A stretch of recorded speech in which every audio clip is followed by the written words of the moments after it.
మేమైతే AC deep cleaning అయితే చేసుకున్నామండి. మాకు 2 ఇయర్స్ అవుతుంది. అసలు డీప్ క్లీనింగ్ అనేది చేపియలేదు.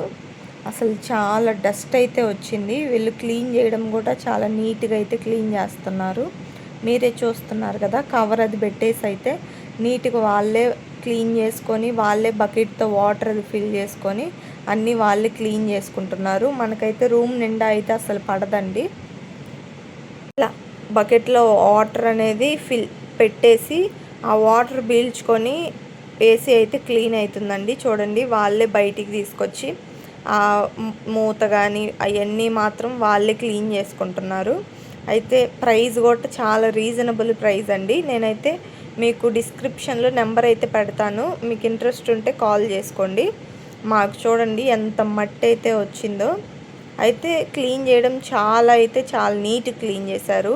అసలు మొత్తం తీసేసి చూడండి, మీరే చూస్తున్నారు కదా, అలా అయితే క్లీన్ చేసి నీట్గా వాళ్ళే మొత్తం అయితే ఫిక్స్ చేస్తున్నారు.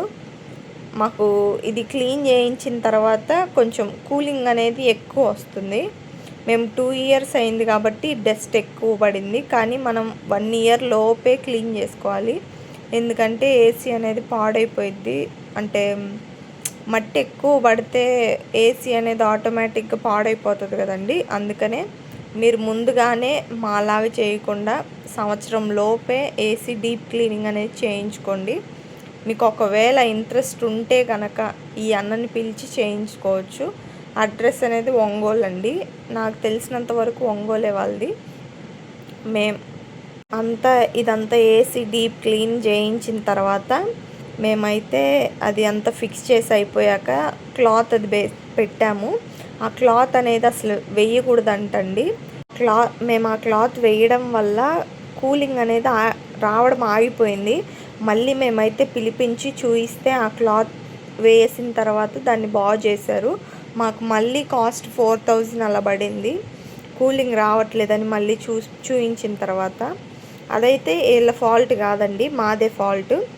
ఇదంతా అయిపోయాక చూడండి, ఈ క్లాత్ వేయడం వల్ల మాకు 4000 నష్టం వచ్చింది. మీరు ఇలా అయితే చేయకండి. ఇదంతా క్లీనింగ్ అంతా అయిపోయాక నేను రూమ్ అంతా నీట్గా క్లీన్ చేసుకొని పరుపు అదంతా లేకుండా ఇల్లంతా తుడుచుకొని మంచిగా నీట్గా చేసుకున్నాను. మీకు వీడియో నచ్చినట్లయితే like, share and subscribe my channel.